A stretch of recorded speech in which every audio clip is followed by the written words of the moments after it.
Hello, नमस्ते। आपका स्वागत है हमारे यूट्यूब चैनल ऑलवेज न्यू 142 पर। तो कैसे हैं आप लोग? सब लोग अच्छे होंगे, स्वस्थ होंगे। बचपन में हम लोग कविता पढ़े थे, याद है हमें? थोड़ी सी उसकी लाइन है। मीठी बानी बोलिए मन का आपा खोए, औरन को शीतल करे आपों शीतल होए। आप ही लोगों को सुना रहे हैं। यानी कहने का अर्थ है कि मीठ बोलने से सबसे पहले तो अपना मन खुश होता है। मीठी बानी बोलिए, है ना? तो आप लोगों को बोलना चाहिए। बोलने की आदत सही नहीं है। थोड़ा सा गौर करके अपने आप में देखिएगा कि हम जो बोलते हैं क्या अच्छा बोलते हैं, तो लगेगा कि नहीं हम बहुत गलत बोलते हैं। ठीक है ना? इसलिए समझिए थोड़ा सा। चलिए तो मेरे भाई, आज हम लोग पढ़ेंगे इतिहास का एक सबसे महत्वपूर्ण पार्ट है। परीक्षा की दृष्टि से भी अगर देखा जाए तो वो भी महत्वपूर्ण है, क्योंकि यहाँ से बहुत सारे एग्जाम में क्वेश्चन देखने को मिलती है। तो आप थोड़ा सा क्या करेंगे, वीडियो जब आप देख रहे हैं तो ध्यान से सुनिएगा। हर एक पॉइंट्स पर हो सकते हैं कि यहाँ से कुछ ऑब्जेक्टिव या सब्जेक्टिव आपके एग्जाम के लिए महत्वपूर्ण हो जाए। तो कल हम लोग पढ़े थे समाजवाद और साम्यवाद। इनके बारे में हम लोग जब विस्तार से चर्चा किया था तो पता चला था कि समाजवाद एक वैसी विचारधारा है जिसमें जो पुरातन शासन व्यवस्था थी, जहां पर किसान मजदूरों का शोषण हो रहा था, उसकी विरुद्ध में एक आवाज उठाई गई और नई शासन व्यवस्था लागू की गई जहां पर किसान मजदूरों की हित की बात हो। तो ऐसी बातों को लेकर विचारधारा जो आई उसको कहते हैं हम लोग समाजवाद, जिसकी शुरुआत सबसे पहले इंग्लैंड में रॉबर्ट ओवन, फ्रांस में लुई वला, सेट साइमन तथा जर्मनी में कार्ल मार्क्स ने किया था। ठीक है। इसके बाद हमने देखा था कि जो पुरातन व्यवस्था थी, पुरातन चीजें थी, जिनका उद्देश्य था वर्ग समन्वय, वो समाजवाद कहलाए। लेकिन जब कार्ल मार्क्स आए तो उनका मानना था कि नहीं, ऐसी बातें नहीं है। अगर सीधी उंगली से घी ना निकले तो उसे टेढ़ा करके निकालना पड़ता है। और उन्होंने साम्यवाद का प्रचार किया और उनका विश्वास था वर्ग संघर्ष, वर्ग समन्वय नहीं, वर्ग संघर्ष। यानी हमारी अपनी जो अधिकार है उसके लिए हमें लड़ना पड़ता है। ऐसी विचारधारा को कहलाया साम्यवाद। इन दोनों चीज़ों को हमने विस्तार से कल चर्चा किया था। अगर आप वो वीडियो देखे हैं तो सही बात है, नहीं देखे हैं तो पहले वीडियो देखिए, तभी वीडियो समझ में आएगा। चलते हैं, आज क्या पढ़ना है मेरे भाई, कि रूसी क्रांति के बारे में हम लोग चर्चा करेंगे। रूसी क्रांति के बारे में चर्चा करेंगे। आपके सामने तस्वीर बनी हुई है, बहुत सुंदर तस्वीरें हैं। अब देख रहे हैं इन्हीं के कारण रूसी क्रांति होती है। और रूसी क्रांति ऐसी क्रांति आती है कि वहां जो हजारों वर्षों से चल रही एक वंश था जिनका नाम था रोमनोव वंश। रोमनोव वंश का अंत हो जाता है और वहां पर नई शासन व्यवस्था लागू होती है जिनका नाम है साम्यवादी। यानी विश्व में एक पहली देश जिसमें पहली बार साम्यवादी सरकार बनी थी। तो यहां से एक ऑब्जेक्टिव क्वेश्चन आपके दिमाग में आया होगा कि ऐसा कौन सा देश जहां सबसे पहली बार साम्यवादी शासन व्यवस्था लागू हुई? तो उस देश का नाम था रूस। ठीक है। अभी क्रांति घटना क्या है समझते हैं थोड़ा सा। तो घटना वहां दो बार हुई है। यानी एक बार हुई थी 1905 में। कोई ज्यादा घटना नहीं घटी, लेकिन घटना घटी थी। उस समय राजा बेरहमी से उस आंदोलन को दबा दिया, कुचल दिया। घटना काफी भयानक थी जिसके बारे में हम लोग आगे चलेंगे, पढ़ेंगे। तो उस समय राजा उसको दबा दिया, लोग डर गए। किसान मजदूर तो ऐसे भी गरीब होते हैं, वो डर गए। चलो भाई कम से कम जी तो रहे हैं, क्योंकि राजा तो सीधे हत्या करवा देता है। धीरे धीरे वह आग सुलगती गई और एक ऐसे नेतृत्व के सामने आया जिसके कारण 1917 में फिर से क्रांति हुई। यानी 1905 और 1905 के बाद 1917, ये दो क्रांति हुई। फिर 1917 में दो क्रांति हुई। एक क्रांति फरवरी क्रांति और एक क्रांति कहलाई अक्टूबर क्रांति। इसी अक्टूबर क्रांति को कभी कभी नवंबर क्रांति भी कहते हैं। ठीक है।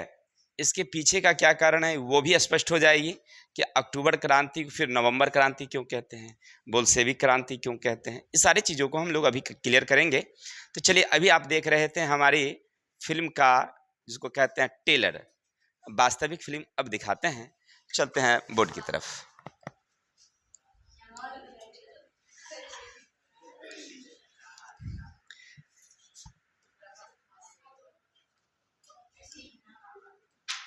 चलते हैं। जो सिरफिरे होते हैं वही इतिहास लिखते हैं। सिरफिरे लोग ही इतिहास लिखते हैं, समझदार लोग तो सिर्फ उनके बारे में पढ़ते हैं। यानी हम पढ़ रहे हैं, इसका मतलब हम क्या हैं, समझदार लोग हैं। और इन्होंने जो रचना रचा है उनका नाम था लेनिन। लेनिन सिरफिरा था। कैसे था? इससे पहले आपने कार्ल मार्क्स के बारे में पढ़ा था। पढ़े लिखे तो अच्छे होंगे, उनके माता पिता तो यही सोचा होगा कि भाई बेटा पढ़ेगा, वकील बनेगा, जज बनेगा। बर्न और वर्निल जैसे विश्वविद्यालय में उन्होंने अध्ययन किया था, लेकिन सिर फिरे थे, घर छोड़ करके चल दिए। और कहाँ चले गए? फ्रांस, मजदूरों की सेवा में। तो वही लोग इतिहास रचते हैं, आज उनके बारे में हम लोग पढ़ते हैं। तो सिर फिरे लोग क्या करते हैं? इतिहास रचते हैं। घमंड ना कर, जिंदगी में तकदीर बदलती रहती है, आईना वही रहता है, तस्वीर बदलती रहती है। यानी आप अपनी ज़िंदगी में कभी घमंड नहीं करिएगा, क्योंकि आपके पीछे कोई और आते ही रहता है। चलते मेरे भाई, तो हमें पढ़ना क्या था आज? रूसी क्रांति के बारे में। कहानी हमने समझाया आपको कि 19वीं शताब्दी के प्रारंभ में रूस में दो क्रांति होती है। 19वीं शताब्दी के प्रारंभ यानी 1905 और 1917 में दो क्रांति होती है। 1905 की जो क्रांति थी, जिन्हें खूनी रविवार के नाम से या लाल रविवार के नाम से जानते हैं, जबकि 1917 की जो दो क्रांति हुई, जिनमें एक क्रांति को हम लोग कहते हैं फरवरी क्रांति और दूसरे को कहते हैं अक्टूबर क्रांति, जिसके बाद ये पूरा व्यवस्था ही खत्म हो जाता है। वहाँ पर जो जारशाही शासन व्यवस्था थी उसको समाप्त करके एक नई शासन व्यवस्था लागू की जाती है। अब चलते हैं, थोड़ा सा उसके आगे चलते हैं, कहानी क्या कहती है। 1917 के फरवरी तथा अक्टूबर में दो क्रांति हुई, लेकिन वह सफल रहा। सदियों से चली आ रही रोमनोव वंश का अंत हो गया और नई विचारधारा की शुरुआत हुई। याद रखेंगे, अगर आपसे कोई पूछे कि रूसी क्रांति के समय रूस में किस वंश का शासन था? रोमनोव वंश। इससे पहले हम लोग फ्रांस वाला में पढ़े थे, फ्रांस की क्रांति, वहां किस वंश का शासन था? बुर्बो वंश।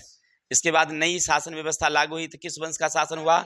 आर्लियंस वंश का। नहीं, ये याद रखिएगा, नई फ्रांस क्रांति के बाद वहां किस वंश का शासन आया था? आर्लियंस। उससे पहले किसका था? बुर्बो वंश। ठीक, रूसी क्रांति के बाद उससे पहले कौन शासन था? तो रोमनोवो। बाद में कौन शासन व्यवस्था? तो गणतंत्रीय, यानी उसको कहते हैं साम्यवादी।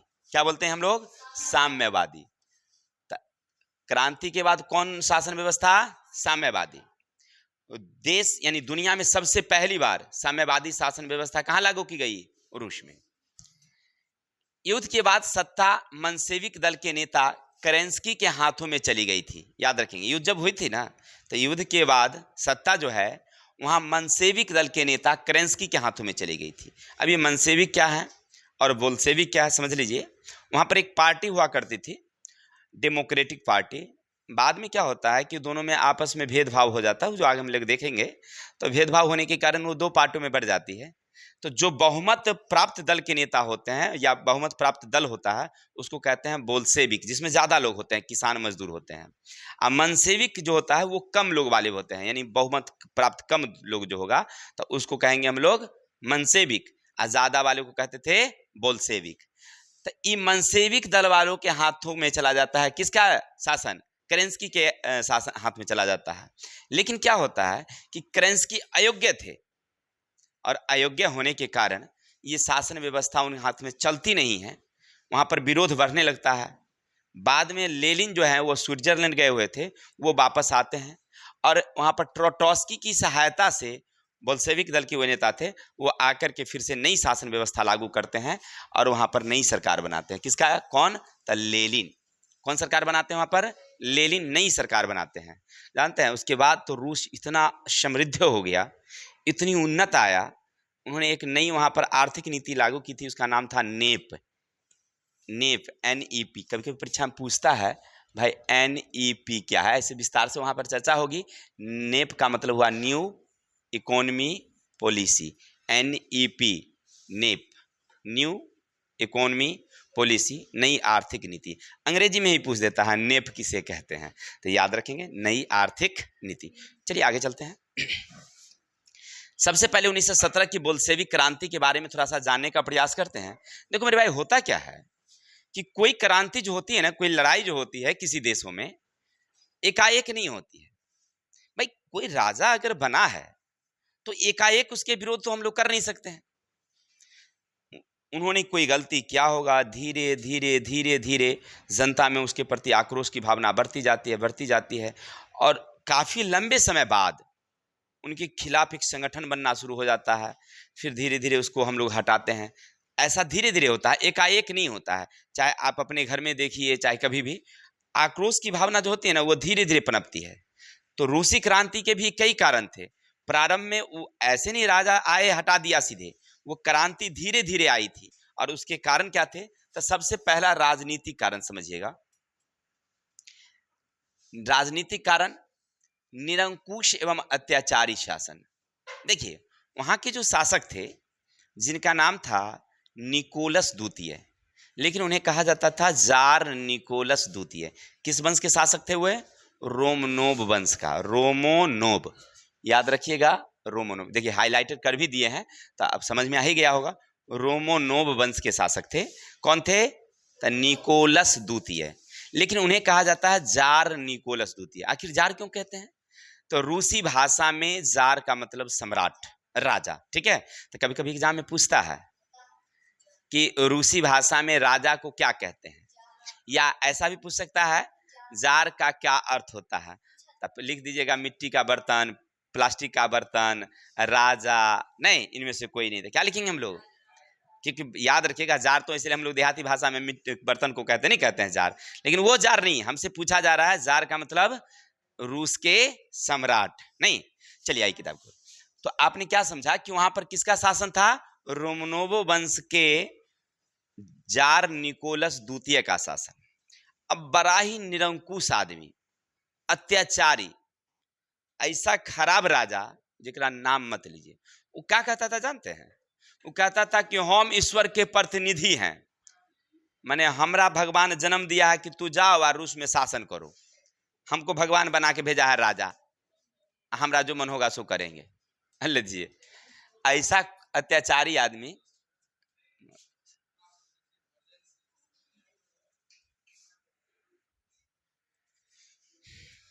चलिए बजे। तो क्या था कि राजा अपने आप को समझता था कि हम ईश्वर के प्रतिनिधि हैं, हमको राजकाज करने का बड़ा ही मतलब भगवान की तरफ से आदेश मिला हुआ है। और निरंकुश जनता के हित का तो कोई ध्यान ही नहीं रखता था। अब देखिए राजा खुद जनता के हित का ध्यान नहीं रखे। पूरा राज दरबार जो था ना, वह चापलूस और चाटुकार से भरा हुआ था। अगर जनता को कोई भी काम राजा से करवाना होता, छोटी से छोटी भी काम, तो लम्हर लम्हर घूस देना पड़ता था। किसको? स्टाफ सबको, कर्मचारी सबको। लम्हर घूस का मतलब खूब पैसा। अभी नहीं, अभी हमारी शासन व्यवस्था में यही है, कोनो काम अगर करानी हो तो पैसा दीजिए तुरंत काम होता है, पैसा नहीं दीजिएगा तो काम जल्दी नहीं होता है। हम लोग गए थे एक बार, कॉलेज में थे बहुत दिन पहले, बहुत मतलब वहाँ पर जो शिक्षक थे वो काट रहे थे रसीद। आप अगर 50 रुपया देते तो तुरंत काट के दे देते, आ नहीं काटते तो जाइए 2 दिन बाद आइए। लेकिन ये समस्या कॉलेज की है। उसी तरह से हम दवा का जब लाइसेंस बनवा रहे थे, 1000 रुपया दिए थे, एक दिन में लाइसेंस बन गया। एक आदमी नहीं दिया तो उसको 15 दिन दौड़ाया उसको। क्या धंधा ही वही है, क्या करिएगा। चलिए तो क्या था कि जैसे अभी व्यवस्था है वह उससे भी ज्यादा व्यवस्था, क्योंकि राजा तो ध्यान ही नहीं दे रहा था। अब तो कम से कम सरकार ऑनलाइन की व्यवस्था कर दी है, तो कम से कम ठीक ठाक हुआ है। जैसे जाति आवासीय ये सब बनवाना होता है ना, तो अब समस्या नहीं होती है। पहले ये सब का और समस्या होता था। जब हम लोग पढ़ते थे, जाति आवासीय बनाने के लिए भी 150 घूस लगता था। अब तो ऑनलाइन हो जाता है, आ जाता है नेट पर, निकाल लीजिए। आई किताब करें। तो क्या होता था कि चापलूसों को जो राज दरबार में रहते थे, तब बड़ी बड़ी, अब आम जनता धीरे धीरे क्या हो रही थी, इस चीज से विरोध में आ रहे थे। क्योंकि राजा को काम करना चाहिए, लेकिन राजा उस काम पर ध्यान ही नहीं दे रहा था। राज्य के विकास, चाहे वो कृषि हो, उद्योग हो, सड़क हो, इस सब में उसका कोई ध्यान नहीं। आप भोग विलास में अपना एकदम आराम से, जानते हो एगो भवन बन रहा था बहुत सुंदर, लेनिनग्राद एक जगह है, रूस में एक जगह है मास्को में लेनिनग्राद, उस जगह में एक भवन बन रहा था, उसका नाम था सेंट पीटर्सबर्ग। बहुत सुंदर भवन, शीशा का महल बन रहा था। हल आ जनता यहाँ बेचारा गरीब, और वो अपना भवन बना रहा था एकदम मिजाज में सुंदर सा अपना रहे खातिर। कहने का अर्थ है कि पूरा जो है ना जनता में इस सब चीजों को देख करके क्या हुआ, आक्रोश की भावना है। नहीं लगेगा कि भाई हम टैक्स देते हैं, राजा हमारे कृषि के लिए, उद्योग, सड़क या अन्य प्रकार की शासन व्यवस्था, इस सब पर ध्यान नहीं दे रहा है, अपन भोग विलास में लगा हुआ है। तो इस चीज से धीरे धीरे ना आक्रोश की भावना पनपने लगी। चलिए, एक नंबर है। दूसरा सबसे इंपॉर्टेंट बात है, याद रखिएगा, आपसे पूछेगा रूसीकरण की नीति। कभी कभी एग्जाम में पूछता है कि रूसी क्रांति में रूसीकरण की नीति क्या थी, याद रखिएगा, परीक्षा में पूछता है, एग्जाम में ध्यान रखना है। तो रूसीकरण की नीति क्या है समझिए। जैसे अभी सोचिए, अपने देश में कितने जाति, कितने धर्म के लोग हैं, बहुत सारे लोग हैं। अलग अलग क्षेत्र में अलग अलग भाषा बोली जाती है। पंजाब में पंजाबी बोली जाती है, उड़ीसा में उड़िया है, तमिल में तमिल है, नहीं, केरला में कन्नड़ है। तो ऐसी भाषा है, अगर मान लीजिए हमारी सरकार सपोज दैट अगर एक भाषा को लागू कर दे कि इसी भाषा में सरकारी काम होगी, तो क्या कठिनाई होगी कि नहीं होगी। जब हमारा देश आजाद हुआ था तो यही हुआ था, सबसे पहली बार हम लोगों को राष्ट्रभाषा हिंदी घोषित किया गया था, ठीक है। तो राष्ट्रभाषा जब घोषित किया गया हिंदी, तो हिंदी में ही सब जगह काम होता था। अब आंध्र प्रदेश के लोग, उधर तमिलनाडु, केरला, दक्षिण भारत के जो लोग थे, उनको हिंदी आता ही नहीं है, वो सब बोलने यार नहीं आता है, अन्नम तन्नम उन्नम तुन्नम कहता है, वो सबको बुझने यार नहीं आता है, सब हिंदी, हाँ सही बता रहे हैं, उसको हिंदी यार बोलने नहीं आता है। तो अब कैसे अब करेगा भाई हिंदी में काम, तो वो लोग विरोध करना उस समय शुरू किए। तो पहली भाषा के आधार पर एक राज्य बना था, याद रखिएगा आप लोग, 10वां में ऑब्जेक्टिव में पूछता है, भाषा के आधार पर बनने वाली पहली राज्य आंध्र प्रदेश थी, जो हम लोग आगे दूसरे विषय में पढ़ेंगे। तो उन्होंने क्या किया कि रूस में भी यही कहानी हुआ। रूस में अनेक धर्म के लोग थे, कैथोलिक थे, यहूदी थे, नहीं ऐसे करके बौद्ध थे, अन्य प्रकार के लोग थे। अब इस सब लोग जो थे, अलग अलग भाषा, अलग अलग रीति रिवाज, नहीं संप्रदाय, लेकिन राजा ने क्या किया, राष्ट्रीय एकता बनाए रखने के लिए एक नियम लागू कर दिया, रूसीकरण की नीति, कि भाई रूसी भाषा में ही सरकारी काम होगा, अन्य भाषा में नहीं होगा। चलिए ठीक है बात। तो जो लोग रूसी भाषा जानते थे उनके लिए तो फायदेदायक रहा, लेकिन कुछ अल्पसंख्यक थे जो रूसी भाषा पसंद नहीं करते थे, जिनको नहीं आता था, वो लोग इनका विरोध करना शुरू किए। तो रूसीकरण के कारण भी लोगों के मन में क्या हुआ, आक्रोश की भावना पनपी। और सबसे पहले पोलो जाति जो थे, पोलो अल्पसंख्यक, 1863 में इस नीति के विरुद्ध विद्रोह कर दिए। विद्रोह भले दबा दिया गया, लेकिन मन में आक्रोश की भावना रही। कोई दिक्कत? तो याद रखेंगे रूसीकरण की नीति क्या था। तो लिखेंगे, रूस में अनेक जाति धर्म के लोग थे, सब के अलग अलग अपनी भाषा, अपनी अपनी संप्रदाय, सब कुछ थी। लेकिन राजा जार निकोलस द्वितीय ने राष्ट्रीय एकता बनाए रखने के लिए उन्होंने रूसीकरण की नीति अपनाई, कि कोई भी राष्ट्रीय कार्य जो है वह रूसी भाषा में होगी। जैसे ही नियम लागू हुआ, लोगों में विद्रोह फैल गया, और धीरे धीरे सब लोगों ने इनका विद्रोह करना शुरू किया, जिसमें सबसे पहले पोलो अल्पसंख्यक ने 1863 ईस्वी में इनका विद्रोह किया। यानी राजा के खिलाफ आंदोलन की शुरुआत हुई। भले आंदोलन दबा दिया गया, लेकिन आंदोलन की शुरुआत हो चुकी थी, ठीक है। तो रूसीकरण ये कारण था। अब आगे चलते हैं। राजनीतिक दलों का उदय। अब क्या होता है कि वहां पर राजा की निरंकुशता के कारण कुछ लोग ऐसे थे जो राजनीतिक दल में ज्यादा आनंद ले रहे थे। तो राजनीतिक काम में आनंद लेने के कारण उन्होंने अलग अलग जगह पर अलग अलग पार्टी बनाना शुरू कर दिया अपने अपने समूह का, जिनमें देखिएगा बौद्धिक जागरण के फलस्वरूप जार के विरुद्ध अनेक राजनीतिक संगठन 19वीं शताब्दी में सक्रिय हो गए। जैसे कार्ल मार्क्स ने एक समर्थक और प्रशंसक प्लेखानोव, जिसने रूस का पहला साम्यवादी माना जाता है, उन्होंने 1863 में रूसी सोशल 83 में रूसी सोशल डेमोक्रेटिक पार्टी की स्थापना की। याद रखिएगा, यानी सबसे पहले देखिए किसके विचार के लोग थे? कार्ल मार्क्स के विचार। कार्ल मार्क्स की तो मृत्यु पहले हो चुकी होती है ना, लेकिन उनके विचार वाले लोग थे जिनका नाम था प्लेखानोव। सुनिए ना, हाँ हाँ। तो बाद में यहाँ पर वो तो जर्मनी में थे, कहाँ थे? जर्मनी में थे। आंदोलन चला रहे थे फ्रांस में, घटना हम लोग कहाँ देख रहे हैं अभी? रूस में। नहीं, तो वो आए नहीं, उनकी विचारधारा के लोग मानने वाले लोग थे, जिनमें क्या नाम था उनका? प्लेखानोव, जो साम्यवादी विचार से प्रेरित थे और 1863 में रूसी सोशल डेमोक्रेटिक पार्टी की स्थापना किया। तो एक पार्टी का उदय हुआ। आगे चलते हैं। बाद में सोशलिस्ट रिवोल्यूशनरी पार्टी की स्थापना हुई।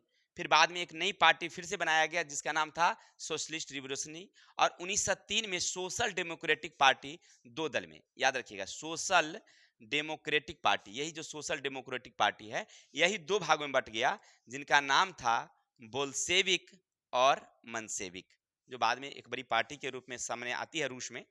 तब बोल्शेविक का मतलब होता है, याद रखेंगे, बहुमत वाले। बोल्शेविक का मतलब, ठीक है। मनसेविक का मतलब अल्पसंख्यक। यानी वो जो सोशल डेमोक्रेटिक पार्टी थी तो प्रारंभ में तो अपना काम कर रही थी, लेकिन क्या होता है ना कि धीरे धीरे उनमें विचार बदलने लगता है, तो दो विचार के लोग हो जाते हैं। तो कुछ लोग जो हैं अपना पार्टी से अलग हो जाते हैं और नाम रख देते हैं मनसेविक। उसी पार्टी में जो ज्यादा लोग थे वो अपना पार्टी का नाम रख देते हैं बोल्शेविक। देखिए देखिए लाइन है, जो मनसेविक वाले थे, ध्यान दीजिएगा, ये संवैधानिक रूप से देश में राजनीतिक परिवर्तन लाते हैं। मतलब जो मनसेविक लोग थे उनका मानना था कि संवैधानिक तरीके से देश में परिवर्तन लाया जाए। माने कहने का अर्थ है कि कानून जो हम लोग लाएंगे, सुधार करेंगे, तो नियम कानून द्वारा, माने राजा से विनती करके नियम कानून बना के, झगड़ा नहीं करना है। माने कैसे करना है? संवैधानिक तरीके से, नियम के हिसाब से। लेकिन देखिए बोल्शेविक वाले कहते थे कि ना ना ना, ऐसे नहीं काम चलेगा। देखिए ये संवैधानिक सुधार में विश्वास नहीं करते थे, क्रांति द्वारा परिवर्तन लाना चाहते थे। उनका क्या विचार था कि क्रांति से परिवर्तन होगा, माने लड़ाई जब तक नहीं करिएगा ये राजा अपनी शासन व्यवस्था छोड़ने वाला नहीं है। और देखिए अपने बहुमत को बढ़ाने के लिए उन्होंने एक मतलब प्रकाशन किया जिनका नाम था प्रावदा। माने उन्होंने जो जो नियम है, उनकी जो क्या विचार है, माने हमारे दल का जो क्या विचार है, इस चीज को उन्होंने क्या किया, एक पत्रिका में प्रकाशित कर दिया, आम जनता में बांट दिया रूस में। तो सब लोग ना, रूस के लोग जब पढ़े तो उनको लगा कि बोल्शेविक दल वालों का विचार अच्छा है, और जब ये विचार अच्छा है तो उनके पार्टी में धीरे धीरे लोग, बहुमत लोग आने शुरू कर दिए। और उसमें जो है मतलब उसका नाम रखा क्या? प्रावादा। प्रावदा नामक एक पत्रिका थी, किताब मानिए पत्रिका समझिए। तो उसके माध्यम से किसान और मजदूर बोल्शेविक पार्टी में जुड़ने शुरू हो गए और इसकी संख्या बहुत ज्यादा हो गई। फिर समझते हैं। तो सबसे पहले पार्टी का क्या नाम था? Social democratic party. बाद में आने के बाद ये दो भागों में बढ़ जाती है। एक का नाम हो जाता है मनसेविक और दूसरे का नाम बोल्शेविक। मनसेविक जिनकी बहुमत कम होती है, उनका मानना था कि संवैधानिक नियम से, यानी संवैधानिक सुधार से रूस में परिवर्तन लाया जा सकता है, कानून व्यवस्था बदली जा सकती है। लेकिन बोल्शेविक का मानना था कि ऐसी स्थिति नहीं होगी, केवल हमें क्रांति द्वारा परिवर्तन लाया जा सकता है। और इसके लिए उन्होंने क्या किया, अपनी बहुमत को और बढ़ाने के लिए एक पत्रिका निकाला जिसका नाम था प्रवादा, और उसमें अपने विचार को उन्होंने लिखा। माने उस पार्टी का क्या विचार है वो विचार को लिखे। पत्रिका जब प्रकाशन हुई तो सब लोग जब पढ़े तो धीरे धीरे उन लोगों को लगा कि बहुत अच्छी व्यवस्था है, अच्छा पार्टी है। उनमें किसान और मजदूर की संख्या क्या होने लगी? बढ़ गई। और यही पार्टी आगे जाकर के रूस के राजा को हटाकर एक नई शासन व्यवस्था लागू करती है और रूस दुनिया में दूसरी महाशक्ति के रूप में उत्पन्न होती है। किसके कारण? बोल्शेविक के कारण। आगे चलते हैं। यानी कि उस समय नई नई पार्टी बनना शुरू हो गया था। नागरिक एवं राजनीतिक स्वतंत्रता का अभाव। देखिए अब नागरिक को किसी तरह की राजनीतिक स्वतंत्रता नहीं थी। मतलब क्या कि कोई भी आम नागरिक राजनीतिक में भाग नहीं ले सकते। जैसे अभी है, मान लीजिए हमको राजनीतिक में भाग लेना है अभी विधानसभा चुनाव होने वाली है ना अपने यहाँ, जो क्या कहते हैं उसको, मुख्यमंत्री जी का चुनाव। तो चुनाव होगी तो सब पार्टी अपना, जैसे हमारे यहाँ बिहार की जो प्रमुख पार्टियां हैं, लालू जी की पार्टी है राष्ट्रीय जनता दल, नीतीश जी की पार्टी है जनता दल यूनाइटेड, रामविलास पार्टी है तो उनका नाम है लोक जनशक्ति पार्टी। तो ऐसे हर अपनी अपनी पार्टी बनाए हुए हैं और सब अपना अपना पार्टी का प्रचार प्रसार कर रहे हैं। मान लीजिए हमें टिकट नहीं मिला तो कोई बात नहीं है, अगर कोई राजनीतिक पार्टियां टिकट नहीं देगी तो हम क्या कहते हैं उसको, मतलब उसको क्या कहते हैं जो अकेले खड़ा होता है, निर्दलीय, हाँ निर्दलीय, तो निर्दलीय भी खड़ा हो सकते हैं। तो ये हमारा अधिकार है, लेकिन पहले ऐसा नहीं होता था। यानी आम जनता को रूस में इस तरह की निर्दलीय खड़ा होने का कोई अधिकार था ही नहीं, मतलब कोई भी आम जनता को राजनीतिक में भाग लेने का कोई अधिकार नहीं। अब इससे भी क्या होता था कि जो लोग उसमें थे पहले से, वो खूब अपना आगे बढ़ते जा रहे थे, आम जनता ठगी का शिकार होते जा रहे थे, इसलिए भी आक्रोश की भावना बढ़ती जा रही थी लोगों में। आगे चलते हैं, रूस की राजनीतिक प्रतिष्ठा में कमी। देखिए सबसे पहले माने प्रारंभ में रूस की स्थिति बहुत अच्छी थी, मतलब रूस एक समृद्ध देश था, उनकी प्रतिष्ठा दुनिया के देशों में अच्छी मानी जाती थी। लेकिन जब रोमनोव वंश का शासन हुआ, उसके बाद राजा स्वेच्छाचारी हुए, राजकाज पर ध्यान नहीं, सेना क्या है, कहाँ है, कैसे है, उस पर कोई ध्यान नहीं। तो जब भी कोई युद्ध होती ना तो रूस हार ही जाती थी। अब रूस हार जाती थी तो बड़ी समस्या हो कि आम जनता को लगता था कि यही इसके कारण ही होती है। घटना के कई कारण हैं, जैसे देखिए पहला कारण था ये क्रीमिया युद्ध 1854-56 में, और रूसी जापान युद्ध 1904-5 यानी 5 में हुआ था फाइनली 1905 में। अब इस दो युद्ध में रूस की हार हुई। सबसे बड़ी बात बिगड़ी कब जानते हैं, जब जापान एक छोटा सा देश, इतनी बड़की देश, रूस है इतने बड़का देश, ओकरा एक बार पछाड़ मारा, हार दी। अब लोग जनता सोचने लगे कि यार कैसा हमारा देश है, ये इतनी गो देश, इतना बड़का देश के दक लमार पछाड़ के हरा दिया, इसका मतलब क्या है? इसका मतलब है कि हम राजा ठीक ठाक नहीं है। अब बताइए, ई कारण तो और उसका विरोध बढ़ गया, किसका? जार निकोलस द्वितीय का। क्योंकि जापान जब उसके एक जगह था मंचूरिया, मंचूरिया पर आक्रमण करके हरा दिया। भाई एक सोचने वाली बात है कि बड़ी शक्ति को, बड़ी देश है, दुनिया का सबसे बड़ा देश है, और उसको एक छोटा सा देश हरा दे तो उसकी प्रतिष्ठा क्या रहेगी? रह पाएगी? कोई प्रतिष्ठा नहीं रह पाएगी। इसलिए प्रतिष्ठा में कमी आ गई रूस की। तो लोगों को लगा, आम जनता को लगा कि ये जो प्रतिष्ठा में कमी, दुनिया के देशों में हमारा जो नाम कमते जा रहा है, इसका मेन कारण कौन है? हमारी राजा है। क्या अभी मान लीजिए एक छोटा सा देश बांग्लादेश है, एक छोटा सा देश हमारा बगल में नेपाल है कि नहीं?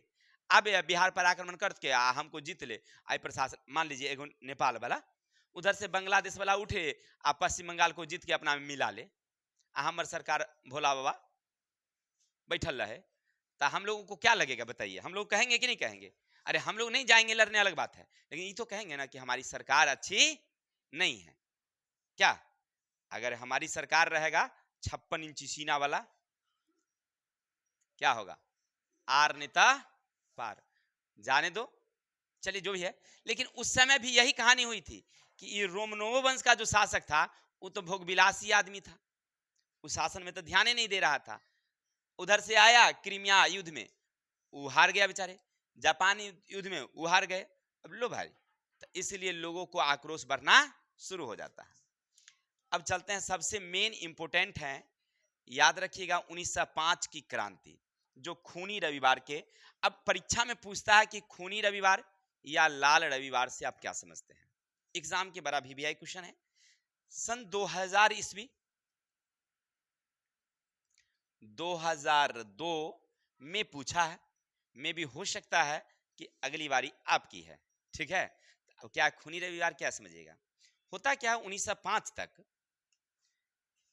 रूस की औद्योगिक व्यवस्था तो साफ कमजोर हो ही चुकी थी, क्योंकि वहां जो उद्योग था ना, मात्र 2 जगह लगा हुआ था, एक पीटर्सबर्ग में और एक मास्को में, बहुत कम जगह पर। उद्योग अच्छा नहीं था, बहुत कम था। चलिए एक नंबर।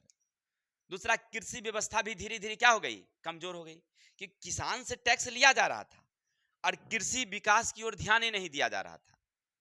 भाई राजा का काम है कि उर्वरक मंगवाइए देश में, उन्नत बीज मंगवाइए विदेश से, फिर हमारी देश में कौन सी फसलों में बीमारी हो रही है, कैसे हमारी उत्पादन बढ़ेगी, तो इ पर ध्यान दीजिएगा, किसान को उपलब्ध कराइए, तब ना उत्पादन बढ़ेगी। वही हुआ बाद में, लेनिन जब किया था तो उत्पादन बढ़ गया, इतना बढ़ गया कि नाम मत लीजिए, देखेंगे आगे। और अपने देश में भी यही कहानी हुई, उत्पादन बढ़ा ना, हम लोग भरपेट भोजन खाते हैं, इतना आदमी हो गया है।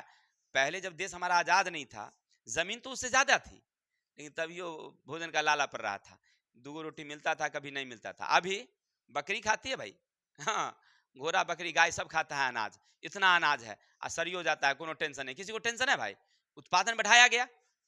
ठीक सेम कहानी वहां पर थी, लेकिन वहां पर राजा जो है ना, कृषि उत्पादन में ध्यान नहीं दे रहा था, उद्योग में ध्यान नहीं दे रहा था। अब किसान हो गए गरीब, एकदम भूखमरी की स्थिति आ गई, खेती बाड़ी है नहीं, उद्योग है नहीं, तो करे करे वहां के लोग क्या, तब भूखमरी। इतना ही नहीं, उद्योग में जो काम कर रहे थे कुछ लोग, उसके 20% गिरावट आ गई, मजदूरी में गिरावट। भाई महंगाई इधर बढ़ रही है अनाज की, हमारा मजदूरी कमा रहा है, उल्टा नहीं हो गया, और वेतन बढ़ना चाहिए, तब वेतन क्या हो गया, कम गया, 20% की गिरावट आ गई।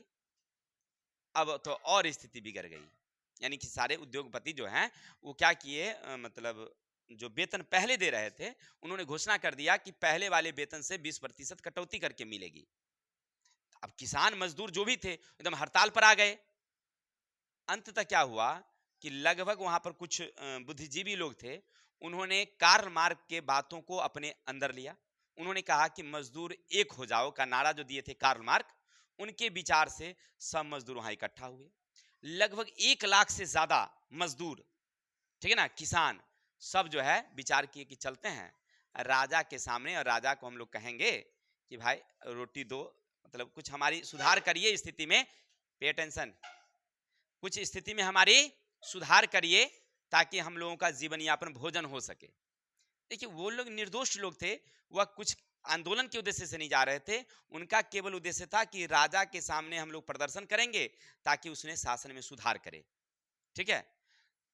तो लगभग 1 लाख लोग राजा के भवन सेंट पीटर्सबर्ग के सामने, यानी लेनिनग्राद के सामने जाने लगे। जैसे वो चले, 1 लाख से ज्यादा लोग थे, हाथ में झंडा लिए हुए, और नारा लगा रहे थे, छोटे सरकार रोटी दो। क्या नारा लगा रहे थे, छोटे सरकार रोटी दो।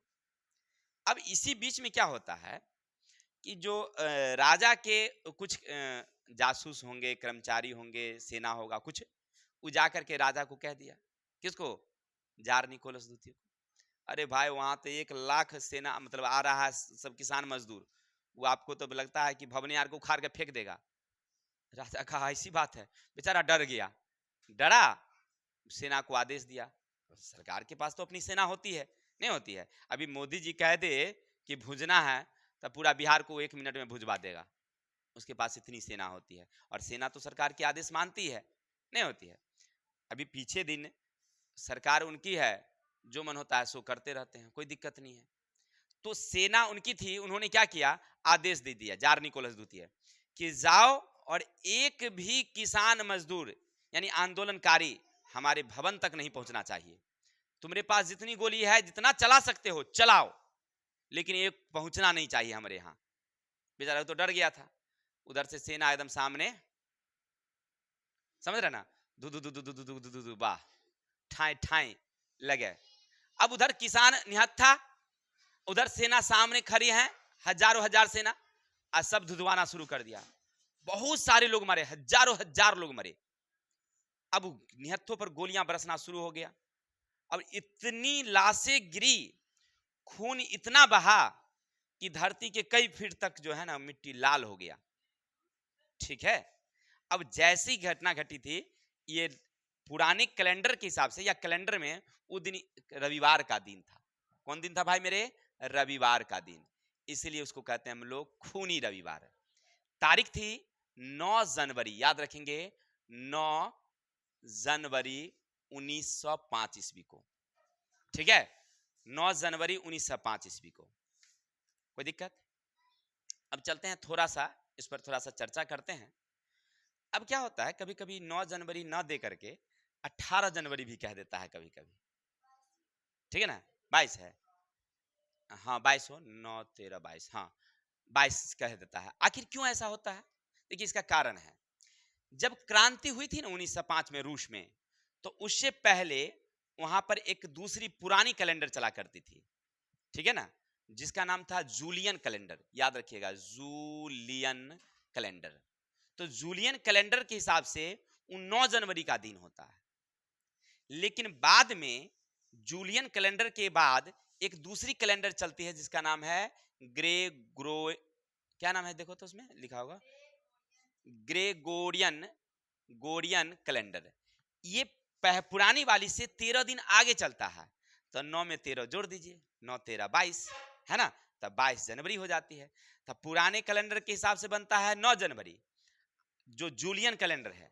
और नई की कैलेंडर है उसका नाम है ग्रेगोरियन कैलेंडर, तो उसमें 13 दिन आगे चलता है, तो यानी वो हो जाती है 22 जनवरी। समझ में आ रही बात है? चलिए 9 जनवरी लिखिएगा आप, क्योंकि उस समय कैलेंडर में 9 जनवरी थी, उस समय वही चल रहा था। अब ना चलता है नहीं का भला। अभी जो हम लोग कैलेंडर जो टंगा हुआ देख रहे हैं, वो कौन कैलेंडर है? जो नहीं देखते हैं हमारे यहाँ, जो ठाकुर प्रसाद वाला जो बन के आता है, फोटो के पीछे रहता है छप्पल ऊपर, तो वो कौन कैलेंडर है? तो ग्रेगोरियन कैलेंडर है, ठीक है। चलिए किताब की ओर। तो हम लोग पढ़ रहे थे 1905 की रूसी क्रांति। आपसे पूछेगा खूनी रविवार से आप क्या समझते हैं, या लाल क्रांति, लाल रविवार से आप क्या समझते हैं? तो कैसे लिखेंगे?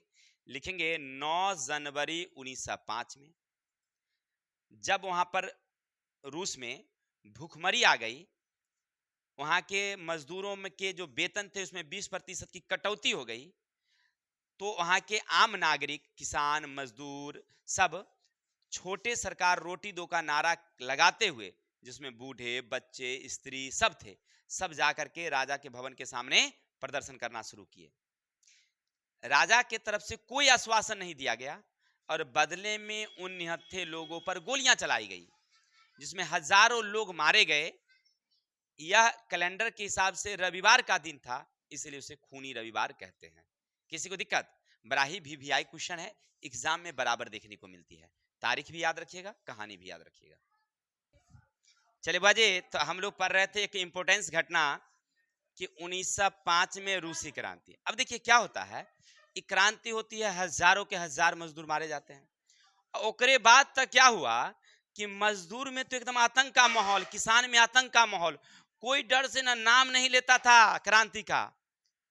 कह रहा अरे बाप रे बाप, क्रांति करवा ही राजा गोलिये से भुजा दे है, कम से कम के ना हो जिंदा छीना, खूब अत्याचार करे दही, जितने जितने टैक्स लेके रहते, दुइयो गो रोटी खाकर, औधे रोटी खाकर जिंदा तो रहम ना, ये कौन जरूरी है हमरा से विरोध करने?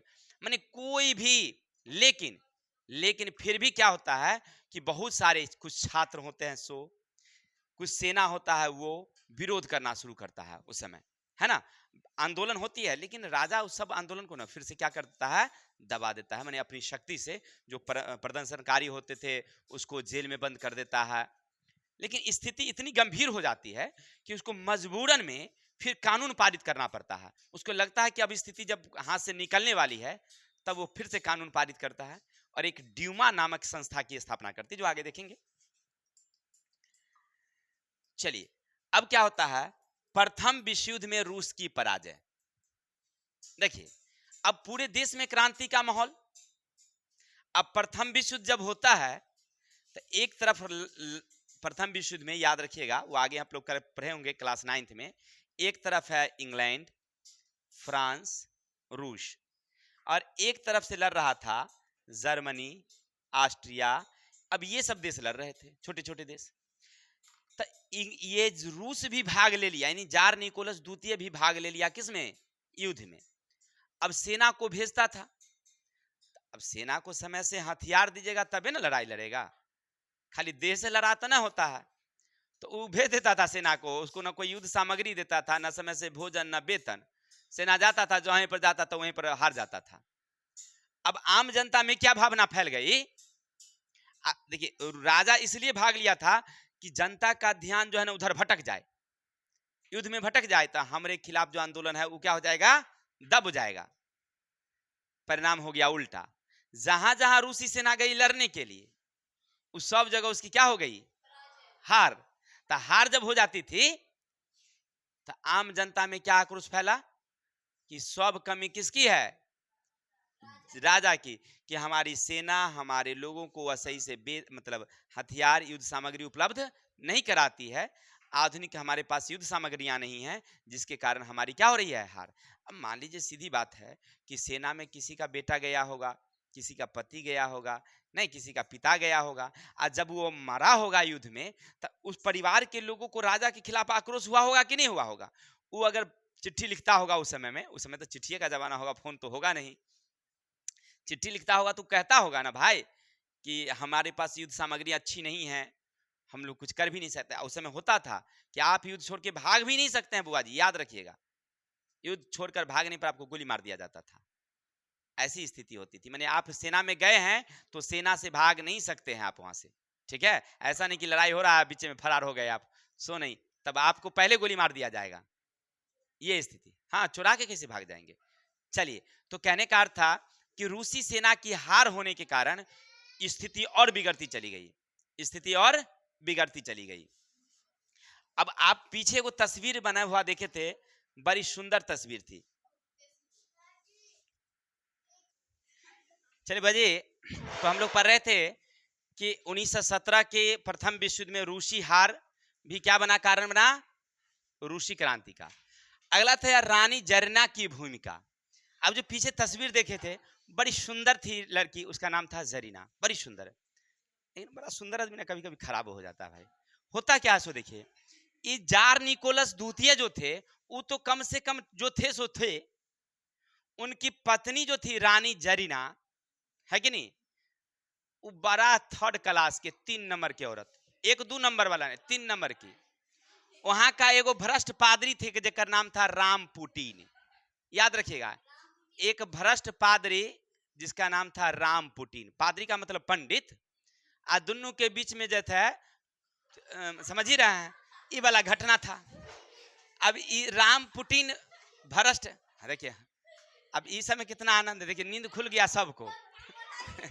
आइए किताब की ओर, सही बता रहे हैं। तो ये राम पुटीन राम पुटीन के हाथों की क्या थी, कुटपुतली। अब देखिए दोनों का जो कठपुतली।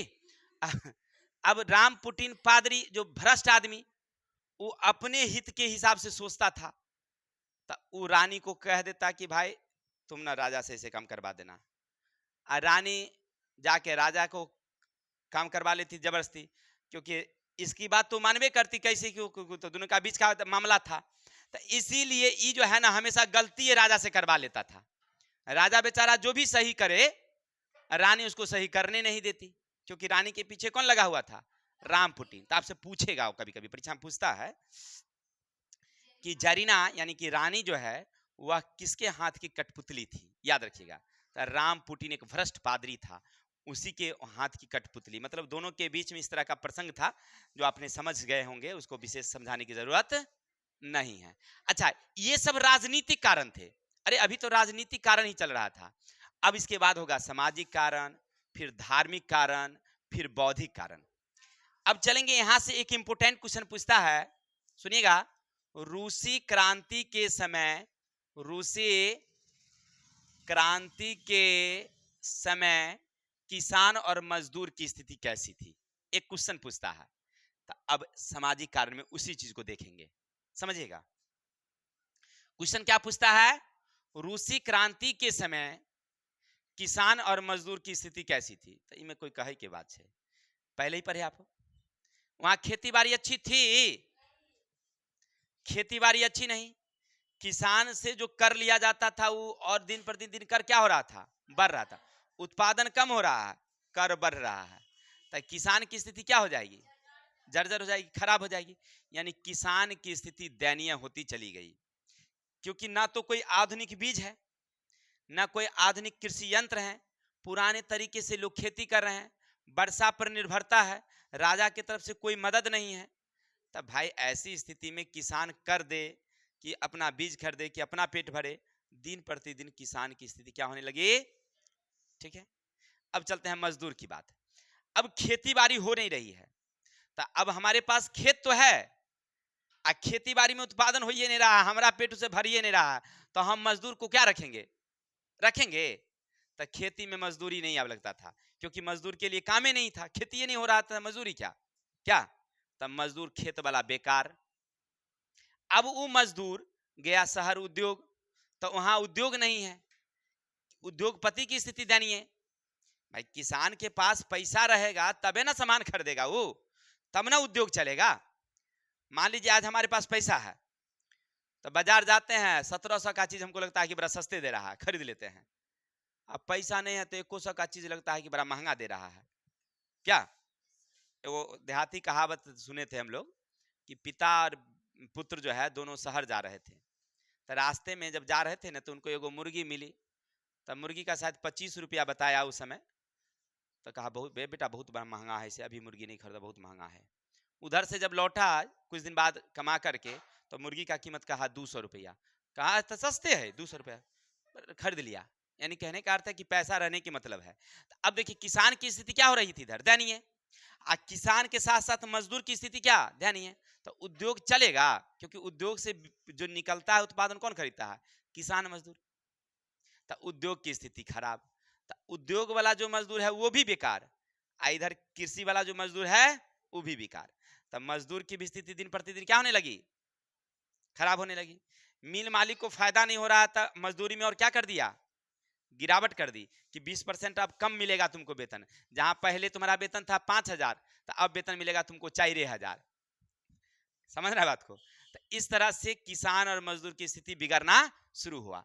अब दोनों के कारण इन दोनों ने क्या किया, आंदोलन की स्थिति में आ गए। लेकिन याद रखेंगे कि राजा ने इसकी स्थिति में सुधारने के लिए, जब आंदोलन बढ़ने लगा, तो 1861 में किसानों की राहत दिलाने के लिए कृषि दास्ता नामक एक प्रथा की शुरुआत की। समझिएगा, कृषि दास्ता जो थी उसको समाप्त करके मैंने किसान की स्थिति बढ़ाने के लिए ऐसा किया। मैंने कहने का अर्थ ऐसा था कि उस समय सब किसान के पास जमीन नहीं थी। जो सामंत होते थे, जो जमींदार होते थे, उनकी जमीन होती थी। जमीन जोतता कौन था? तो छोटा मोटा किसान सब। तो अब किसान जमींदार को अपनी जमीन मतलब दे, उसका जमीन का किराया, जैसे आप हमारी जमीन को जोतते हैं तो आप उसका टैक्स देंगे ना हमको, जिसको मलगुजारी कहते हैं, तो मलगुजारी देंगे, तो उसमें आपका गया पैसा। फिर सरकार को टैक्स देंगे, उसमें गया पैसा। खेती बाड़ी अच्छी हो नहीं रही है, तो आप उसको उत्पादन में फायदा कितना होगा, कम होगा। तो इस सब को खत्म करने के लिए 1861 में कृषि दास्ता नामक जो है ना, उन्होंने एक नियम लगाया था। याद रखिएगा, कब मैंने दास प्रथा को कृषि दास प्रथा को शुरुआत कब किया, मैंने अंत कब किया? तो 1861 में। ठीक है, चलिए तो मजदूर की स्थिति पर तना देख लिए, अब आगे चलते हैं थोड़ा सा। अब आर्थिक कारण समझिएगा। तो आर्थिक कारण पीछे पढ़ ही लिया आप लोग, ज्यादा नहीं है। अब आर्थिक कारण क्या है, मतलब आमदनी, पैसा। तो वहां की स्थिति क्या होने लगी थी, दिन प्रतिदिन दुर्बल। यानी पूरा देश के लोग ना खोखला हो गए। अब देश के लोगों के पास ना पैसा नहीं रहा, क्योंकि ना उद्योग है और ना ही कृषि है, तो कहां से आएगा पैसा? तो स्थिति बिगड़ने लगी।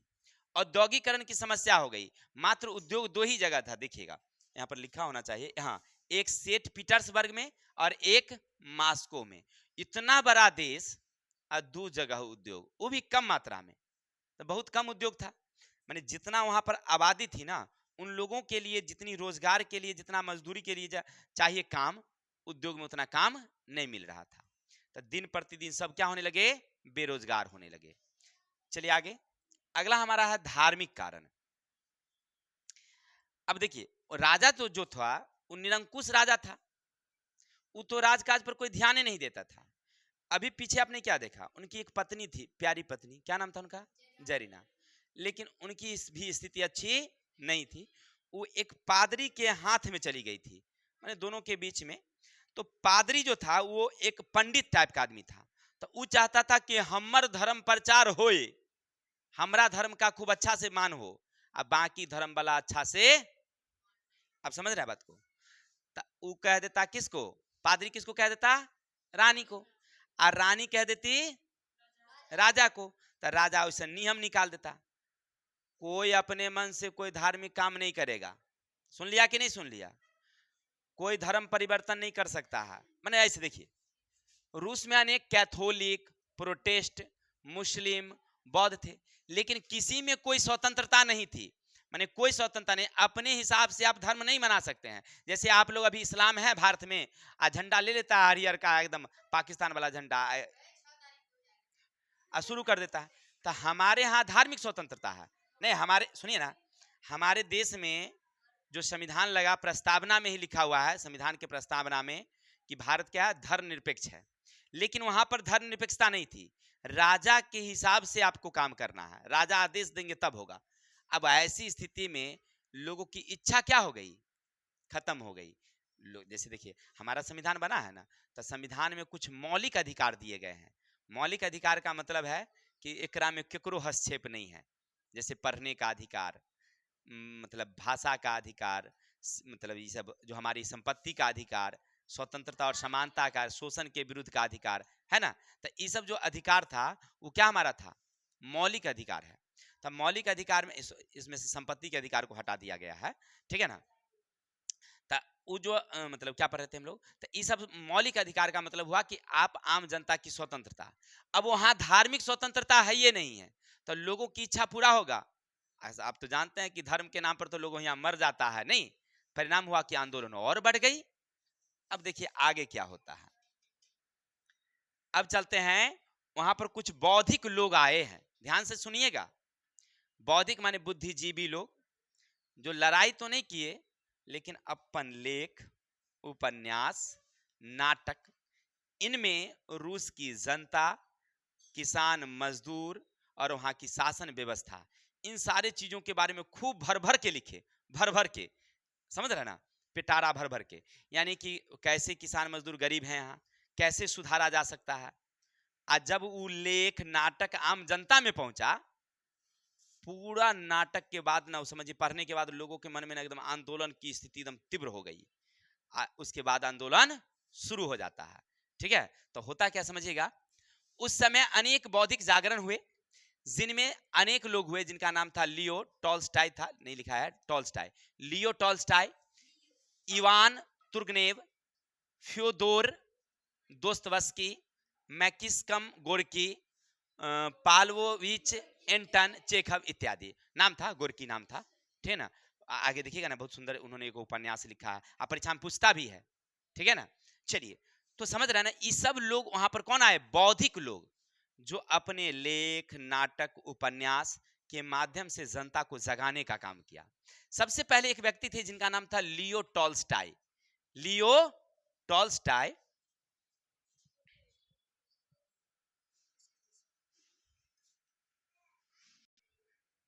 चलिए बजे एक व्यक्ति थे जिनका नाम था लियो टॉल्स्टाय। बड़ी सुंदर उन्होंने रचना रची थी जिनका नाम था युद्ध और शांति। पूछेगा आपसे युद्ध और शांति किन की रचना है, तो लियो टॉल्स्टाय।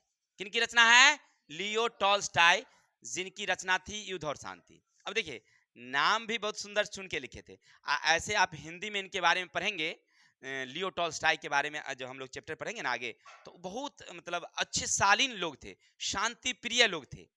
जानते हैं वो पूरा घर द्वार छोड़ के चले गए थे, है ना। 9th में है, अच्छा हाँ 9th में।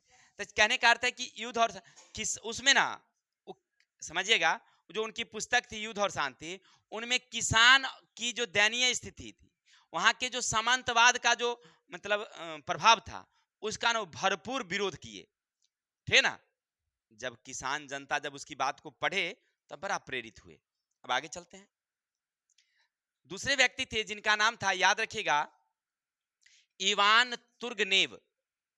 इवान तुर्गनेव, इनके उपन्यास थे फादर्स एंड सन्स। याद रखिएगा, फादर्स एंड सन्स किसकी रचना, इवान तुर्गनेव। अब याद रखना आपका काम है, हमने कहा था कि वीडियो से सब नोट करते जाइएगा, नहीं नोट करिएगा आपकी गलती है, हमारी गलती नहीं होगी। युवाओं को क्रांति के लिए प्रेरित किया, उन्होंने युवाओं को प्रेरित किया, और उन्होंने और सारे उपन्यास लिखा जिनका नाम था दी वर्जिन स्वायल, दी वर्जिन स्वायल। और युवाओं को क्या कर दिए, प्रेरित किए। माने कहने का अर्थ है कौन, इवान तुर्गनेव जो हैं वह कई उपन्यास लिखे, जिनमें सबसे प्रसिद्ध था कौन, फादर्स एंड सन्स। उन उपन्यास में युवाओं को संगठित करने की बात, आंदोलन करने की बात कह के लोगों को प्रेरित किए। जब वो लोग पढ़े तब मन में भावना जगी, क्रांति की शुरुआत होती है। आगे थे, उनका व्यक्ति नाम था दोस्तोवस्की। क्या नाम था उनका? उनकी एक उपन्यास थी क्राइम एंड पनिशमेंट। याद रखिएगा, क्राइम एंड पनिशमेंट, यानी देखिए क्राइम माने अपराध और पनिशमेंट माने यानी अपराध का सजा मिलनी चाहिए। ऐसी उन्होंने एक उपन्यास लिखा जिनमें फिर वही किसान की स्थिति के बारे में, मजदूर की स्थिति के बारे में खूब भर भर के लिखे। फिर आम जनता पढ़े। माने ऐसा नहीं कि एक जगह पर थे, सब आदमी बैठल थे। कौन कौन? दोस्तोवस्की, इवान, लियो टॉल्स्टॉय, है ना, सब एक जगह थे, ऐसी बात नहीं थी। कोई इस प्रदेश में, कोई ऊ प्रदेश में, माने क्योंकि रूस तो बहुत बड़ा है ना, तो सब अलग अलग अपना अपना लोगों में। चलिए, एक व्यक्ति थे जिनका नाम था मैकिस्कम गोर्की। मैकिस्कम, इनकी एक उपन्यास थी माँ उपन्यास, बड़ी सुंदर उपन्यास। तब पूछता है आपसे, माँ उपन्यास के लेखक कौन? तो मैकिस्कम गोर्की। गोर्की से याद रखिएगा, गोरी माँ, है ना। परीक्षा में ऑब्जेक्टिव पूछता है, एकदम बड़ा भी आए है। ई सब वाला तनका कमो रहता है, लेकिन ई वाला देखने को मिलता है, ठीक है ना, माने कम कम आता है, लेकिन ई वाला बराबर उलट पुलट के पूछ देता है। चलिए, तो माँ उपन्यास के लेखक कौन? अब चलते हैं आगे। अगला थे जिनका नाम था चेखव की नाटक थी उनका, माने चेखव नाम था। उनकी एक नाटक है the three sisters and the cherry अवार्ड्स। देखिए, दी थ्री सिस्टर्स और दी चेरी अचार्ड, इन्होंने रूसी जनता पर भी मतलब खूब प्रभाव डाला। माने उनकी उपन्यास जब प्रकाशित हुई, आम जनता जब पढ़े तो खूब मतलब हुए ऐसा। इसके बाद कार्ल मार्क की भी रचना जो वहां पर आई, जब, क्योंकि कार्ल मार्क तो वहां नहीं आए, लेकिन उनकी रचना, उनके विचार वाले लोग जब आए तो उनकी दो रचना वहां पर प्रकाशित ज्यादा हुई, जिनमें एक आपने पढ़ा था साम्यवादी घोषणा पत्र, जो सबसे पहले कहां निकाले थे? फ्रांस में। किसके साथ? फ्रेडरिक एंगेल्स के साथ मिलकर के उन्होंने फ्रांस में निकाला था। फिर जर्मनी में इसका प्रचार हुआ, धीरे धीरे और जगह हुआ। तो अब वो कहां आ गया प्रचार प्रसार? रूस में आ गया। तो उसके कुछ लोग जो किनको मानते थे? कार्ल मार्क को मानते थे, तो उनके घोषणा पत्र को लाए। और दास कैपिटल जो उनकी रचना थी, किनकी? कार्ल मार्क की। तो ये दोनों जब आए तो इनका प्रचार प्रसार तो और हो गया। वो लोग तो क्या किए, पहले तो नहीं समझिए ना, वो मतलब अंगीठी में सलाई जलाने का काम किए। अंगीठी माने वो आग, उसमें आग जलाने का काम किए। कार्ल मार्क का जब दास कैपिटल और साम्यवादी घोषणा पत्र जब रूस में आ गया, कि पूरा घी का काम किया, चिंगारी भड़क गया पूरा आंदोलन। तो उसके बाद अरे भैया, एकदम पूरा लोग जो है एकदम आक्रोश में आ गए, क्योंकि उन्होंने क्या घोषणा कर दिया था? मजदूर को क्या कहे थे? कि दुनिया के मजदूर संगठन में आ जाओ, माने एक हो जाओ। और उन्होंने क्या घोषणा किया? देखिए, मजदूर एक हो जाओ, तुम्हारे पास खोने के लिए अभाव और कष्ट, यानी अभाव या कष्ट को आप जंजीर कह सकते हैं, जंजीर के अलावे कुछ भी नहीं है। मैंने देखिए, उन्होंने मजदूर से क्या कहा? कि दुनिया के मजदूर एक हो जाओ, तुम्हारे पास खोने के लिए कुछ नहीं है। क्या है? अभाव और कष्ट, यानी जंजीर, जंजीर के अलावे कुछ नहीं है, इसीलिए एक हो जाओ। इनको तो कोनो चिंता था नहीं, किनको? कार्ल मार्क को। ये तो एकदम बाबा लोग हो गए थे, घर द्वार तो छोड़िए दिए थे ना, कहे हम तो सन्यासी हैं, हमको क्या है, हम तो झोला लेंगे चल देंगे। क्या भाई, हम सन्यासी नहीं है, हम तो घरेलू आदमी है। तो चलिए, तो अब देख रहे हैं नीचे एक और चीज लिखा हुआ, नेक्स्ट पार्ट कमिंग सून। इसका मतलब हुआ इसके जो वीडियो के अगले पार्ट्स हैं वो बहुत जल्दी आ रहे हैं। तो कल मिलते हैं नेक्स्ट वीडियो के साथ। तब तक के लिए हंसते रहिए, मुस्कुराते रहिए। अगर हमारी पढ़ाने का सिस्टम तरीका अच्छा लगता हो, आप लोगों से हम्बल रिक्वेस्ट है कि एक प्यारा सा इमोजिन, ठीक है ना, ऐसा वाला स्माइल वाला कमेंट में डालिएगा, हमें बहुत अच्छा लगेगा। ठीक है, तब तक के लिए जय हिंद, जय भारत। हाँ, अगर हो सके तो हमारे लिए एक शेयर जरूर करिएगा। ठीक।